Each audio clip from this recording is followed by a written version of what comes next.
It's a Sergeant No Q review right here on SiriusXM's Hip Hop Nation.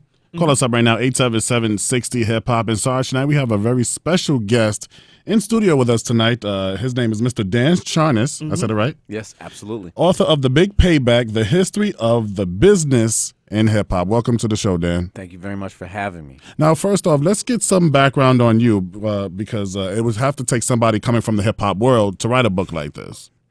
Well, luckily, I did come from the world.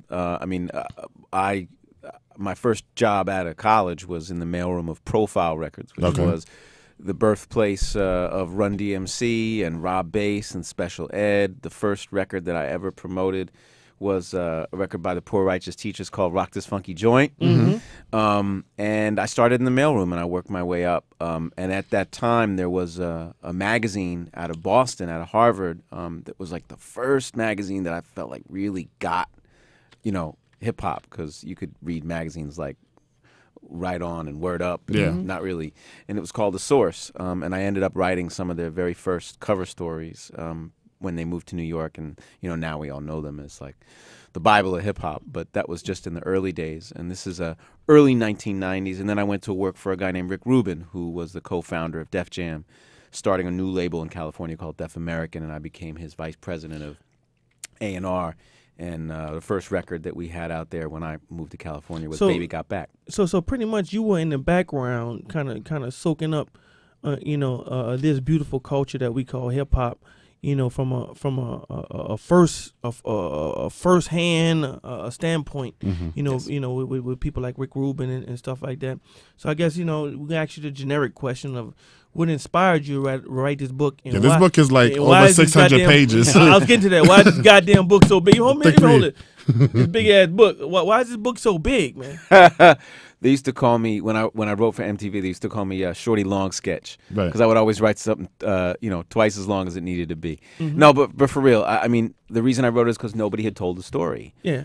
We all know about the artists. We know that Run DMC is important. We knew how Public Enemy changed the game. We know how NWA changed the game, and there's been books written about Bad Boy and Death Row, but nobody really answered the question of how it happened. Yeah. Like, how was it that this street culture that nobody knew about and nobody cared about in 30 years became the world's predominant pop culture and a multi-billion-dollar business? I wanted you to answer that question. It was kind of a rhetorical question. I kind of knew the answer, but the beauty of the book, in my estimation, is that it's like you said, nobody had detailed our culture, this beautiful culture, in a way this book has detailed it so far in the chapters that I've read.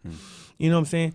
So this is like a book that I can see people teaching out of down the line our culture of hip hop. I mean, that would be great. Hey, Dan, this book is over 600 pages, right?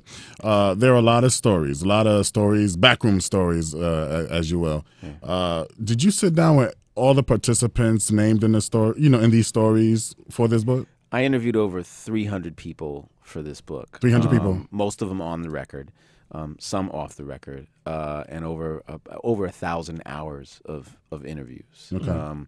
And not everybody in the book that is a character was interviewed, because there's some people who don't want to participate. But as a reporter, you learn a skill of reporting around people, meaning if somebody doesn't want to talk to you, you talk to their relatives, you talk to their friends, you go into court records, you go into business records, you go into old articles, old interviews that they've done, and you're able to piece together a pretty comprehensive history, whether or not they want to talk to you. And then, of course, after you do it, you can always come to them and say, hey, listen, I wrote something about you. Would you like to hear it before it goes out? Now, with all those interviews and research and court records, how long would a book like this take? It took me 4 years of pretty solid work. Okay. Yeah. 877-60-HIP-HOP. It's the Sergeant No Q review. We're sitting here with Mr. Dan Charnas.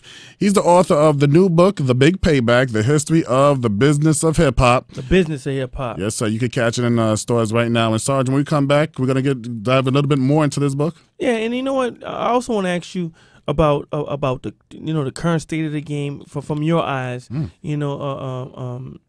how do you feel about it, in 2011, coming from where it came from, of the back rooms of all these record labels and stuff like that. 877-6 Hip Hop is a Sergeant LQ review on Hip Hop Nation.